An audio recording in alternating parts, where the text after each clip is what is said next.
Eder. Mech. Pallister. Ancora tu, non mi sorprende, lo sai. Ancora tu. Ma non dovevamo vederci più? Niente.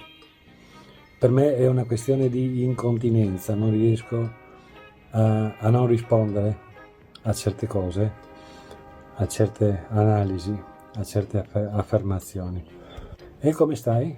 Domanda inutile, stai come me e mi scappa da ridere. Ok, sono all'esterno del bar dove nel 2021 vivevo e vegetavo da bravo Novax, secondo una testimonianza assolutamente attendibile, è comparsa sul canale YouTube del nipote di Silvia Radin. Una testimonianza con la voce storpiata e dove mancava l'ultima vocale attraverso la quale si poteva risalire se a parlare fosse un maschio o una femmina. Ok, piccola così precisazione. Giuliano, incidente o aggressione? E se aggressione, chi è stato? E quando questo ha chiuso la strada, lui non si è accorto che c'era dietro il coso, il barito di... Lui ha visto questo furgone che inchiodava, così ha detto è stato un attimo quello che è successo. Non l'hanno picchiato subito, l'hanno toccato col furgone, cioè lui è andato contro il furgone. Poi sono scesi e... Furgone bianco, due persone vestite con jeans e maglietta bianca. Capelli ricci, uno dei due quello che guidava. Capelli ricci, uno dei due quello che guidava. E dovrebbero conoscere quello con la bandana. Pierina l'aveva detto. Manuela stavolta aveva trovato un uomo facoltoso, forse un avvocato. C'era una volta, in una città di mare dove il vento porta segreti e le ombre si allungano sulle strade acciottolate, un uomo che danzava tra le vite altrui come un prestigiatore. Non era un uomo qualunque, no, era un maestro dell'illusione, un camaleonte che indossava maschere di opulenza. Le sue parole erano seta, le sue promesse oro, e le sue auto, quelle auto, scintillavano come trofei di un regno che esisteva solo nei suoi racconti. Si diceva fosse un uomo di legge, o forse un signore del denaro, ma la verità era più sfuggente di un'anguilla. Conquistava fiducia, svuotava tasche e svaniva, lasciando dietro di sé cuori spezzati e conti in rosso.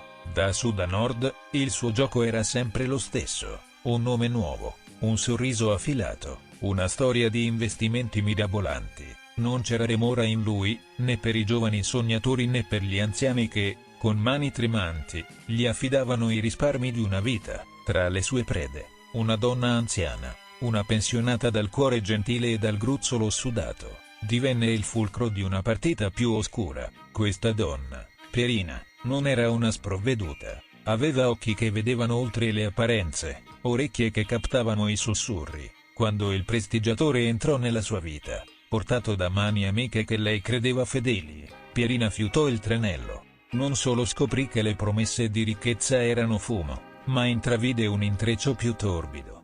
Un legame, forse amoroso, forse complice, tra il camaleonte e una figura a lei vicina, una donna dalle mille facce che si muoveva tra le ombre di una relazione proibita. E poi c'era un terzo giocatore, un'ombra nell'ombra, che completava il triangolo, ma il destino, come un drammaturgo crudele, decise di complicare la trama.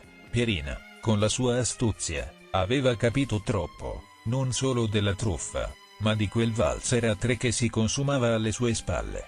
I tre, accortisi di essere stati smascherati, non potevano permettere che la verità emergesse. La loro danza doveva continuare, il loro segreto restare sepolto. Così, ordirono un piano, un gioco di specchi per depistare, una messa in scena per confondere. Entrò in scena un quarto personaggio, un uomo qualunque, un pedone inconsapevole. Fu attirato con lusinghe, forse con il miele di una falsa passione, forse con promesse di briciole dal banchetto dei potenti. Ogni suo passo fu tracciato, ogni suo gesto orchestrato, perché apparisse come il fulcro di una storia che non era la sua. Doveva sembrare innamorato, coinvolto, persino colpevole, mentre il vero intreccio, quello tra il camaleonte, la sua complice e il terzo misterioso, restava celato dietro cortine di bugie. E così, mentre le onde di Rimini lambivano la costa e il vento portava via le tracce, Pierina fu messa a tacere.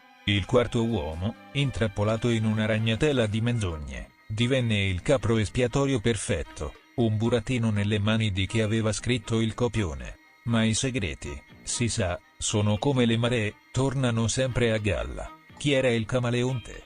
Un uomo che si diceva vicino alle aule di giustizia, ma le cui mani erano più avvezze ai giochi di prestigio che alle bilance della legge. Un uomo che, con il suo fascino, aveva vinto una donna dal passato burrascoso, forse la chiave di tutto. E il terzo? Un'ombra che si muoveva tra loro, forse un complice, forse un amante, forse entrambi.